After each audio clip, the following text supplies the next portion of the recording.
The Philippines ranked 4th among the most disaster-affected countries globally over the past 2 decades, with 304 disasters reported from year 2000 to year 2019, or an average of 16 disaster events a year.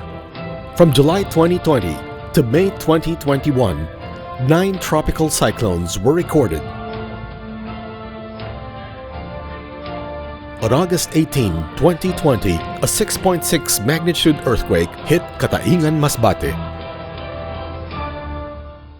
A relentless intensification of the climate crisis in 2020, that is, how the United Nations World Meteorological Organization described the global situation. The coronavirus pandemic has made the accelerating impacts of global heating even worse. For millions of people, the temporary dip in carbon emissions due to lockdowns had shown no discernible impact on atmospheric concentrations of greenhouse gases. The World Meteorological Organization report said, "Are we prepared for the increasing occurrence and intensification of extreme weather events and severe losses and damage due to continuing climate change?" The report of the Cabinet Cluster on Climate Change Adaptation, Mitigation, and Disaster Risk Reduction shows that the government for the past 5 years has focused principally on building adaptive capacities and resilience of the vulnerable communities. We invested on significant recovery policy and program packages anchored on an integrated risk management approach. We have prioritized social services, technological upgrading, and green development. Amidst the pandemic, the government, with the support of the various stakeholders, raised its ambition in getting nature back on track.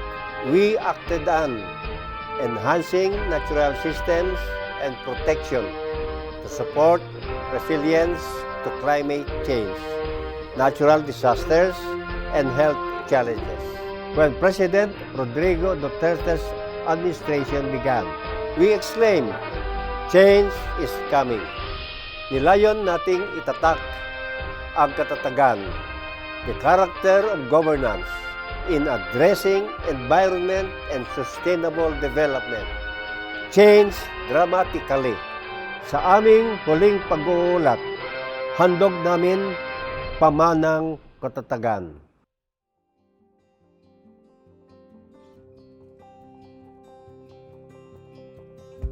Genuine care for the people. Quick response during calamities. These mark government actions for the past 5 years. Relief assistance was provided to poor individuals living in hazard-prone areas nationwide and victims of typhoons and earthquakes. More than 115 million pesos worth of emergency housing assistance were provided to communities affected by typhoons. Loan and insurance were provided to small-scale farmers and fisherfolk beneficiaries for emergency and livelihood rehabilitation. Support in marketing, supply chain linkage, and productivity assistance were provided to over 1,500 agrarian reform beneficiaries organizations nationwide. Other assistance such as farm machineries and equipment were also provided. 310 million pesos worth of projects under the People's Survival Fund were approved.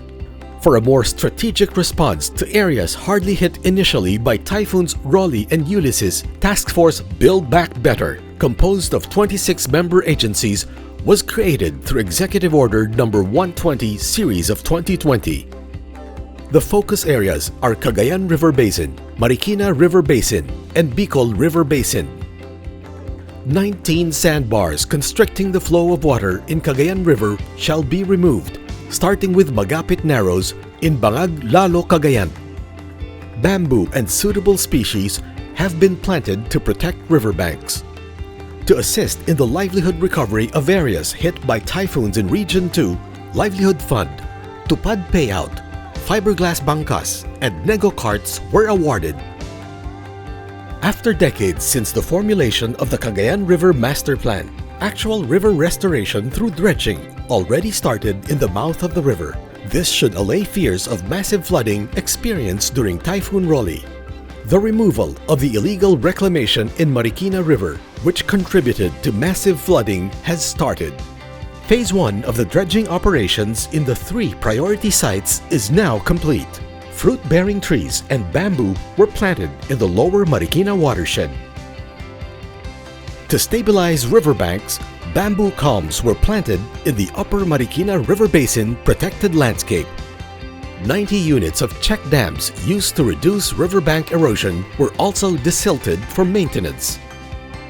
Silts in 10 priority sites within the Bicol River Basin shall be removed, starting with the constricted portion in Camaligan, Camarines Sur, which caused perennial flooding in communities in the area. Bamboo culms have been planted and livelihoods have been provided. We will first invest in green and sustainable solutions in our programs, activities, and projects. Second, accelerate green transition by reducing our carbon footprint. Third, refocus on addressing climate and disaster risks to make our societies and people more disaster and climate resilient. To assist communities, the department aims to expand the RRP's coverage to replicate best practices and success stories in other vulnerable areas to ensure empowerment of those who are most vulnerable from the impacts of climate change. This year, we launched the 1DA Reform Agenda, a holistic approach to agriculture and fishery transformation, carrying a vision of a food-secure and resilient Philippines with empowered farmers and fishers for 2021 and beyond. Innovations and technology signify the 5-year effort of the government to improve knowledge forecasting and readiness for calamities. Simula po nang matrain kami at naibigay ang mga geohazard maps sa aming tanggapan, ay naging basehan po ang mga ito upang mas madaling matukoy namin ang mga lugar na sadyang mapanganib para sa mga tao at ari-arian. Nabibigyan po ng babala o paunawa ang mga tao upang sila ay maging ligtas sa anumang panganib. Ang mga ito po ay nagsisilbing batayan upang magkaroon ng preemptive evacuation. So, meron tayo sa ating zoning ordinance that we provided as a special requirement for area under high risk to hazards like the landslide and the landslide mitigation zone. Nakadevelop din kami ng web map for the disaster office and planning to develop for the other agencies like the engineers and the DPWH na naka-encrypt talaga, naka-overlay talaga yung mga hazards natin na galing sa MCD. Various trainings on disaster risk management, healthcare waste management, climate resilient livelihood were conducted. Intensive information, education, and communication campaign and partnership activities with several initiatives undertaken.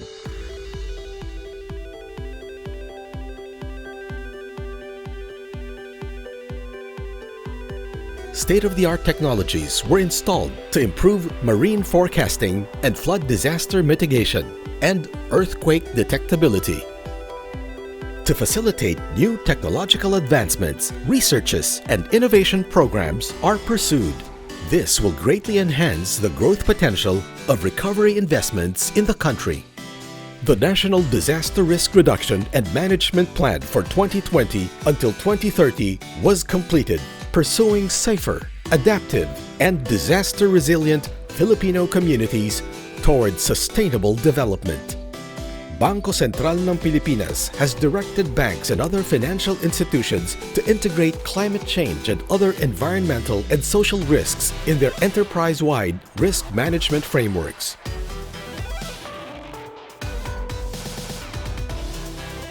The Department of Science and Technology will improve and sustain early warning systems and efficient risk communication in 2022. For this, we have two initiatives.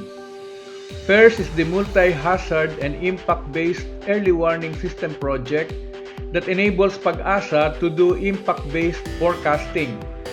This project, funded by the Green Climate Fund, can strengthen the Philippines' ability to adjust to climate impacts and implement long-term climate risk reduction and adaptation measures. Second is the meteorological and geological hazard advisories, warning and notifications for decisive action projects, also called Maghanda, implemented by PAG-ASA together with PBOX and the Science and Technology Information Institute. This DOST Grant in Aid project provides clearer warning messages on natural hazards to create better response action among local government units, media, and other stakeholders. We at the DOST believe that sustaining these efforts contribute towards a green and inclusive recovery. True Grit describes government's efforts to provide Filipinos their basic right to a healthy environment. Sa ngayon po ay napakalaking bagay ang pagiging malinis na po ng tubig sa atin dito sa Manila Bay, dito po sa Baseco, dahil po ang atin pong mga kabataan, ang ating pong mga katandaan na may mga karamdaman, dito po sila naglalagi tuwing umaga at naglalakad-lakad po sila para makasagap ng sariwang hangin. The dream for Manila Bay was transformed into certainty. Water quality in the Manila Bay Walk area and Baseco Beach has significantly improved through construction of the solar-powered sewerage treatment plant in July 2020 will improve the water quality before it will be released to Manila Bay. Continuous cleanup in the esteros draining to Manila Bay, such as in Tulyahan-Tinajeros River system, where dredging activities continued. The government received commitment for a 2 billion peso support from San Miguel Corporation to dredge Pasig River, covering Paco, Santa Mesa Bridge, Makati Bridge, and C5 Road Bridge. The government dredged a total of 9,144.84 cubic meters of waste materials along the coastline of Manila Bay from the period January to April 2021. Various esteros in Manila, previously garbage-filled waterways, have shown marked physical improvements. Maintaining the cleaned-up Baseco Beach, continuing with the pre-relocation phase activities in the remaining priority areas for relocation. Several major infrastructure developments.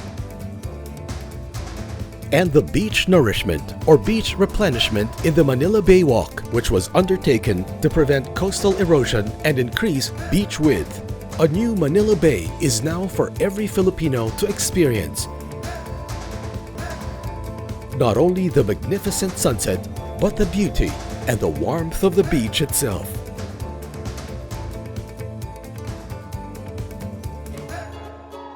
The renewed image of Boracay worldwide provides the local government and the communities with sustained tourism and livelihood. Na dati wala kaming sidewalk, ngayon ang gaganda ng sidewalk namin at lumapad po yung daan namin. Sa akong sir nga napansin, manami kay may ano na sabay namin na sandalan, mga drainage na develop sang insakto bala. Kag pabor man sa aklan nun, kag sa mga espesyalista at taga Boracay nun. Malaki improvement po. Especially po yung sa Bulabog, malinis po yung tubig. Ang main road po, nadadaanan ng tao, may walkway na po kami, and ang beach po, malinis na po.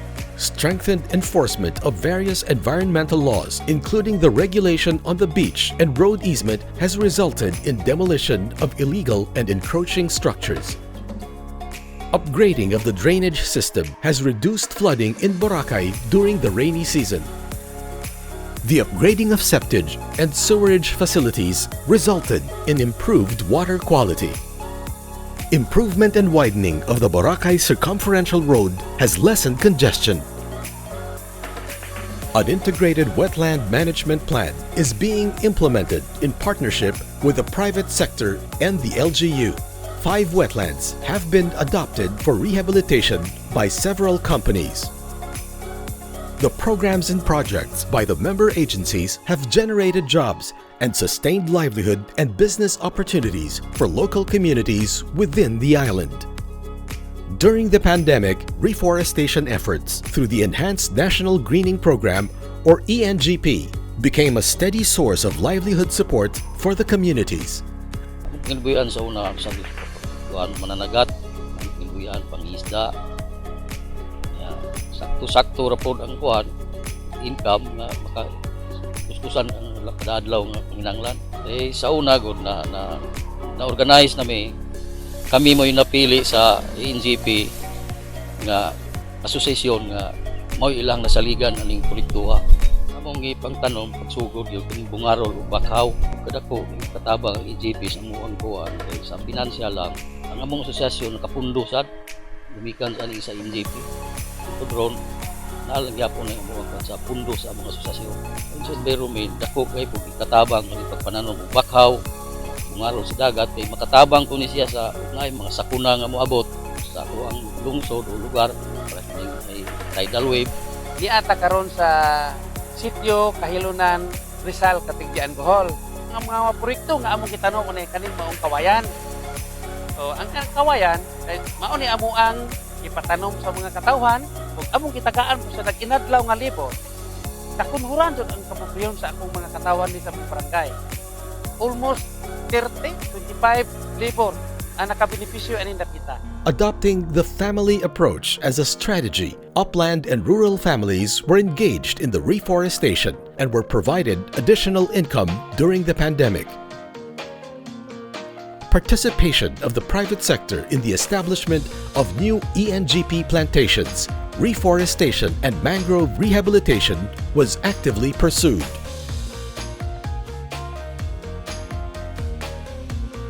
To establish baseline information on the extent and condition of our coastal and marine habitats, over 7,000 hectares of marine protected area habitats were assessed and monitored. Support through biodiversity-friendly social enterprises, technical and financial assistance were continuously being provided. Protected area management boards, PAMBs nationwide, are being strengthened. For effective ecosystems planning and management, caves and inland wetlands are undergoing resource assessment and identification. To prevent future pandemic, wildlife protection and law enforcement is being intensified through enforcement operations, filing of cases, and seizure of various species subject of illegal wildlife trafficking. To help protect wildlife, the conservation and protection of threatened species is being enhanced.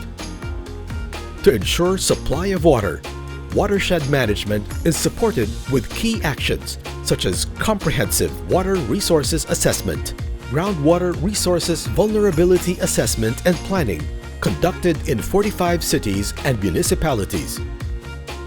Management of river basins is also strengthened through the development of groundwater management plans, institutionalization of organizational structures of 20 river basin organizations, and establishment of a functional web-based river basin integrated information management systems. The Angat Reservoir operation is also continuously being monitored, including the validation of the watershed monitoring instruments. Water supply for vital services in Metro Manila was augmented. Air quality monitoring stations help determine the ambient air quality levels in cities of Metro Manila. 16 water quality management areas were designated and operationalized to determine control measures, and continuous river monitoring were undertaken.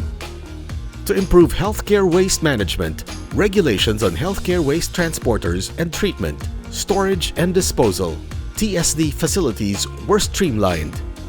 More than 1,000 LGUs and stakeholders were capacitated on household healthcare waste and special waste management and on development of COVID-19 related waste management plans. With the additional sanitary landfills, SLFs, and materials recovery facilities, MRFs, established nationwide, the country has facilitated solid waste disposal and LGUs achieved waste diversion targets. To date, all open dump sites, or 100%, have already been closed. To promote clean energy towards low-carbon path and the sustainability of the Philippine electric power industry, the government issued a policy imposing moratorium on new coal-fired power projects. This aims to increase the renewable energy share in the energy mix, promote new technologies, increase system flexibility, and adhere to higher environmental standards. As of 2019, renewable energy share on the total installed capacity is 29% and 21% on the power generation mix, bringing to 33% of the total primary energy supply. The first 200 kilowatt floating solar pilot project at the Magat Reservoir is now being scaled up to 67 megawatts. On optimizing alternative fuels and energy technologies, agreements with Australia and Japan research institutions were also executed to explore hydrogen as a viable and cleaner source of energy for the country. On energy efficiency, at least 3,000 e-trikes were deployed on various LGUs that aided communities and frontliners during the pandemic through the e-trike project. Policies were also issued for the development of electric vehicles, proper labeling of energy-efficient home electric appliances, and guidelines for energy-conserving design in buildings.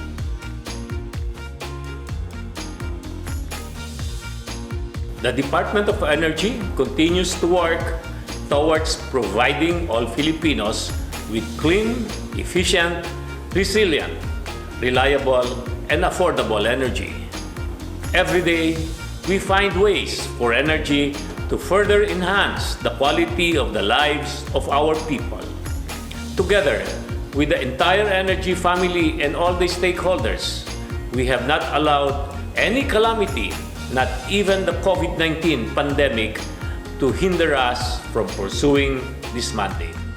Infrastructures that support climate actions and disaster risk reduction labeled the 5 years of the government's commitment to accessibility and resilience. Ang ganda ng nitulong ng flood control sa amin dahil pag wala itong flood control, sigurado sira lahat yung mga lupa namin dito sa Barangay Arcon. Lalong-lalo na ngayon, anihan na naman, sigurado maganda na ang aming kita ngayon dahil maganda na ang dulot ng proyektong ito. Kaning flood control dire nga gibuhat sa DP, nakaayaw gini sa mua dire kay sa niadto og mag-uwan-uwan gamay lang. Lapas dahil dire sa karsada ang tubig nga muagi aning sa paas. Unya, karon nga nabuhat na ni safety na mi dire, dili na may magian sa tubig kay naa na may giali sa DP dire. The 9 billion completed Pasig-Marikina River Channel Improvement Project Phase 3 will decrease flood inundation by 18% and reduce flood damages by 14.3 billion pesos. Channel improvement works, construction of the Marikina control gate structure and floodgates, and bank improvement works under the Pasig-Marikina River Channel Improvement Project Phases 4 and 5 are already underway. To mitigate flood and protect resources, the construction of 2 off-site retarding basins along Imus River and Bacoor River amounting to 1.47 billion pesos is already 68% completed. The now operational Estero de Sunog-Apog pumping station will also mitigate flooding in España, Sampaloc, and other areas in Manila. The ongoing construction of the 8.55 billion peso flood risk management project for Cagayan de Oro River will strengthen the resilience of communities to climate change and other hydrometeorological hazards. Several projects to improve mobility and transport were operationalized. This will contribute significantly to improving environmental quality. The construction of 6 railway projects and the rehabilitation of MRT3 are underway. To reduce travel time and spoilage of farm produce, a total of 13.74 kilometers of farm-to-market roads and 609.8 linear meters of bridges were constructed. Improved technology on traffic management was installed. Agroforestry support facilities such as Buyasyas Irrigation Pipeline System, Natawakan Pathway, Abuang Hanging Bridge, and Kanabay Access Road with reinforced concrete box culvert structure were provided. Other infrastructures to support the agricultural sector include 285 hectares of communal irrigation system, 15 post-harvest facilities, and 8 potable water systems. Permanent housing units were provided to families affected by the Taal volcano eruption. To respond to the challenges of the COVID-19 pandemic, the government, with the help of the private sector, constructed 635 quarantine facilities, off-site modular hospitals for COVID-19 patients, and off-site dormitories for medical frontliners.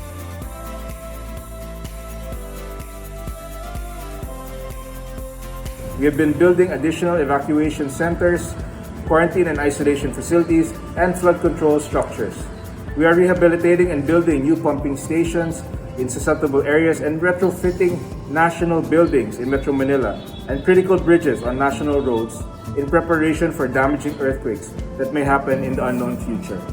As chairperson designate of the Climate Change Commission, I am aggressively advocating for the protection of the environment in the Philippines and of the entire planet. We have put together a policy package that extends the limit of what we had imagined possible. In our nationally determined contribution to the Paris Agreement, the Philippines commits to reduce greenhouse gas emissions by 75% before 2030. That ambitious target was set to challenge both ourselves as well as the rest of the world. I believe an important focus area to improve the natural systems and adaptive capacities of our communities are sustainable, functional, and responsive food systems, as we promote healthy diets so that eventually we will be able to end malnutrition and hunger in our country even with an ongoing pandemic. Under these food systems are fortified food products, technologies that will enable increased food production, that will also promote safe, nutritious, yet affordable food, make available, make adequate, and make accessible food even in geographically isolated and disadvantaged areas, communities of indigenous peoples, resettlement areas, among others. Being among the most vulnerable countries, these food systems will also take into account readiness and mechanisms for assistance during emergencies and disasters. These are crucial climate-related actions we need to intensify as we exert efforts to rebound and recover post-COVID-19. Several bills to boost enabling policy environment for sustainable development were pushed through in the Congress and Senate. The Cabinet Cluster truly appreciates such support from the legislature. Indeed, the CCAM-DRR Cabinet Cluster consciously demonstrated a whole-of-government, a whole-of-society approach to achieve our goal of establishing adaptive capacities of the ecosystem and the communities. Mr. President, the same urgency needed to fight COVID-19 is needed to address the climate crisis. This is a global challenge that has worsened existing inequalities and vulnerabilities from within and between nations. Narinig natin ang karanasan ng ating mga komunidad. The testimonies we heard from the people themselves shine a light on the leadership demonstrated by this government in tackling environmental, climate disaster, health and economic risk, while supporting environmental protection, climate change mitigation, adaptation, disaster risk reduction, and sustainable development. Kinilala natin ang mga nasa likod ng paglilingkod na puno ng malasakit at kalinga. The aspirations manifested by the heads of the key agencies of the Cabinet Cluster on Climate Change Adaptation, Mitigation, and Disaster Risk Reduction, the new or enhanced strategies, collaborations, and partnerships to advance and track the implementation of the climate actions and initiatives.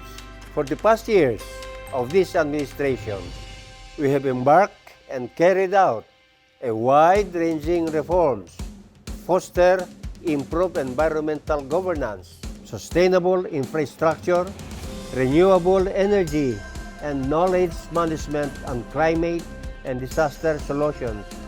Tatak ng katatagan na ating pinadama.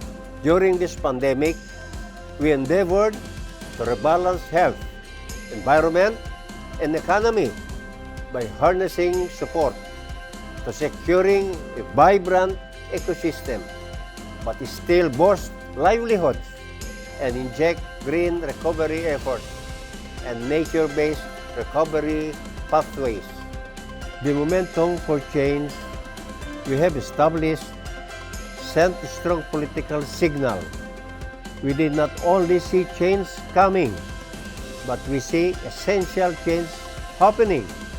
We see years of unrelenting actions. We see government actions, industry initiatives, and civil society participation. Today, we face two crises. COVID-19 pandemic is the urgent threat facing humanity today. Meanwhile, climate change is the biggest threat facing humanity over the long term. As we confront these two crises, let us continue to share goals of providing benefits to vulnerable communities by conserving, managing, and restoring ecosystems, and reducing climate change risks while enhancing people's lives and livelihood. Let us keep pressing ahead to hasten the transition to a sustainable future for all. Ito ang pamanang katatagan para sa ating lahat. Pamanang katatagan na ating pinatunayan.